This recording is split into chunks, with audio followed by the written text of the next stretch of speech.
Hi everyone! Today's tutorial is on the basics of using Caran Luminance pencils, and today I'm using Canson pastel paper. I'm using 10 colors of pencil today, and I'm going to show you how beautifully these pencils work with stamped images. You can get everything from bold, bright colors to very subtle mixes, and just add new life to your images. Now, I recommend having a little smudge guard glove when you start, because pastel paper especially is uncoated and it will pick up oils from your hands, and I'm just in the habit of wearing a glove when I color. Now, to get started, like I said, I'm using Canson pastel paper in the gray collection, and I always lay down a layer of white on these gray papers. It adds a lot of light to the image. It gives me a base to have pure color on, sort of like what coloring on white cardstock does for you. You know, you just would use the white of the page while I'm using white of the pencil. Now, with these pencils, you want to have a very, very light touch on every layer. I use small circular motions to get my pigment down onto the paper. So after I've put down the white layer, I just very lightly add my next darkest color, which is a pale aqua, and I go in where all the natural shadows are going to eventually be on this flower. You're not trying to cover up the tooth of the paper at this point. You can see that you can still see the texture, which I think is beautiful and can definitely be part of your design of the pastel paper. But it's layering these oil-based pencils that gives you the smooth, blended look that you'll see in my finished sample. So now, even though this looks like the same color, I promise you it's one shade darker, aqua. And again, I'm going to go over and add shading in these aqua areas, staying just a little bit shy of that lighter blue area. And again, you can still see the tooth at this point. There is a magic number, at least when you're working on pastel paper. There is a magic number of layers, at which point the oil pencil becomes very creamy and perfectly smooth and obscures the paper. And we are at that magic number of layers, which is 4. So you can see when I put this cornflower blue color down, how smooth it is compared to the areas that only have 3 layers on them. And this is where the magic really starts to happen with these pencils. And I wish I could describe the texture to you when you get 4, 5, 6 layers built up. It is so soft and silky and wonderful and easy to blend. So you can see I'm coming back with my lighter colors after I've put the darker one down. And you use a technique very similar to what you use with your alcohol markers here. So I put down a line of the dark blue, and I come back with my medium blue, and I feather out the line where the 2 of those meet, just with little circular motions with my pencil. And that makes the gradient completely seamless. And I do what I call working forwards and then working backwards with these pencils. So I started with white, and then I moved through my 2 lighter blues to my cornflower blue, and now I'm working on to navy, and eventually I will get to black for my deepest shadows. But after I put all those layers down, I then work backwards too.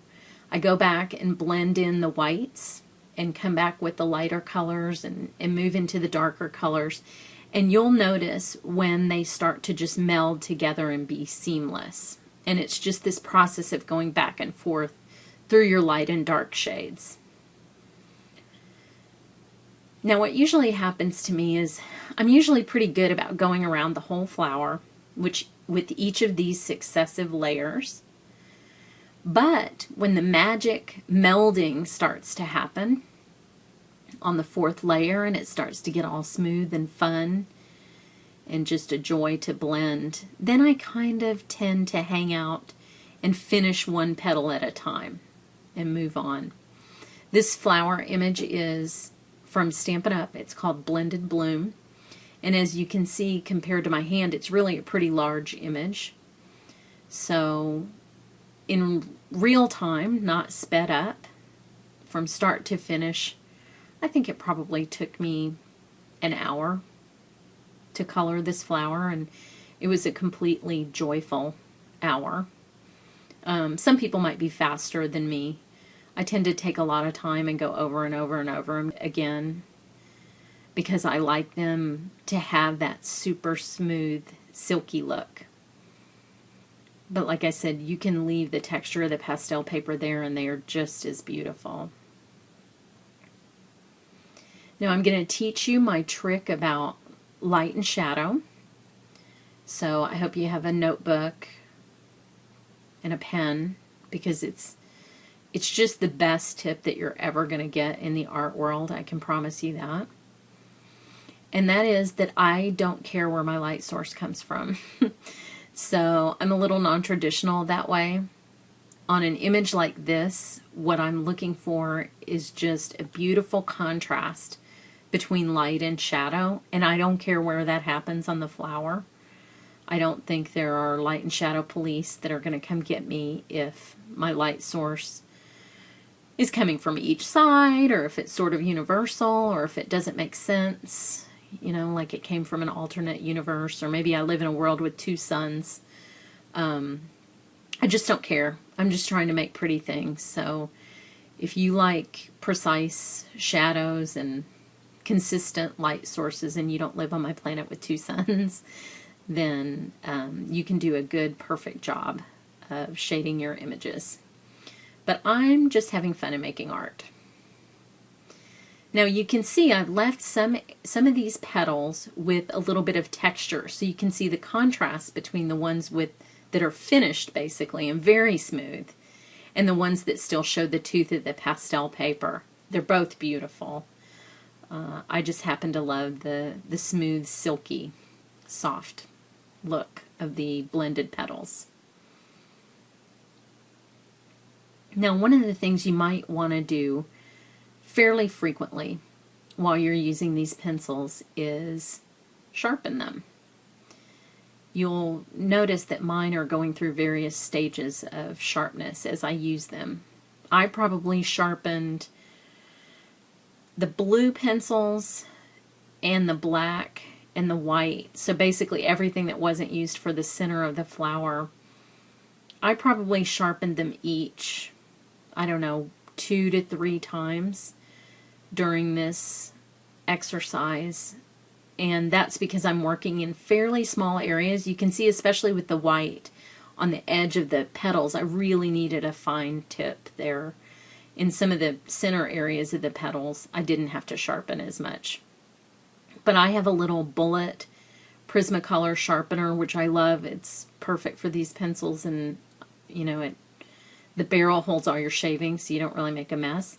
The only advice that I would give you about your sharpener, and these or any other colored pencils that you use, is to empty it frequently. If it has a reservoir, the shavings can actually get trapped next to the sharpening part of the device, and that can harm your pencil leads or cause them to bind while you're sharpening them. So definitely get in the habit of sharpening often and dumping out your shavings several times during the course of a little coloring exercise. Now, if you've used wax-based pencils before, like Prismacolors, or I really like the Faber-Castell Polychromos pencils for wax-based pencils, you're going to notice immediately that these have a very different feel when they touch the paper, and that you need to have a very different touch when you're working with the blending aspect of them. Most wax-based pencils, when you get to this burnishing part that occurs with these pencils at 4 or 5 layers, they have a very different feel on the paper, and you can actually use a little firmer touch to blend those pencils than you need when you're working with these Luminance pencils. So there's just a little bit of an adjustment if you're used to the others, like I was.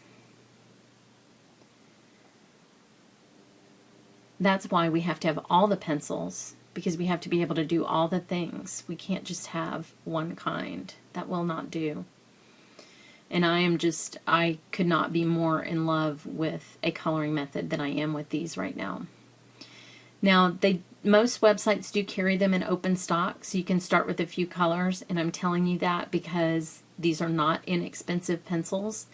They are artist grade. They have an extremely high light fastness rating, and the quality of the pigment and the quality of the pencil construction is just absolutely unbelievable. So expect to have a good investment with them, but I promise you it's worth it. I've had exactly 0 broken pencil leads, and I've been using these after work every day in a little coloring therapy ever since I got them, and I can't say enough about how awesome they are. So now you'll see me coming in to the final few petals where I'm really going back and blending each color, again working frontwards and then working backwards from dark to light and then back from light to dark, just so that I don't have any harsh lines or anything that you wouldn't normally see on a flower. And then I clean up some of my edges with just a sharp black pencil, which I also love the look of. Now to go into the center, you will want these pencils to be pretty sharp. These are some tiny little, I don't even know what you call those things, but they're tiny. So I'm using the same process. I'm starting with a light, kind of ivory, to give myself a base to work with, and then I'll come in with the darker colors, both a red and a deep brown, and then eventually black. As you're doing small sections like this, and even the petals, you will want to go back in and re-add your shadows and re-outline some portions of your image that have gotten covered up with this oil pigment. I do this periodically as I'm coloring an image. You can also take a glycerin-based blender pen, not an alcohol blender, but something like this Stampin' Up! Blender pen, and you can remove pigment from some of the stamped lines that you have on your image if you find that you get pigment on top of them. That will work as well.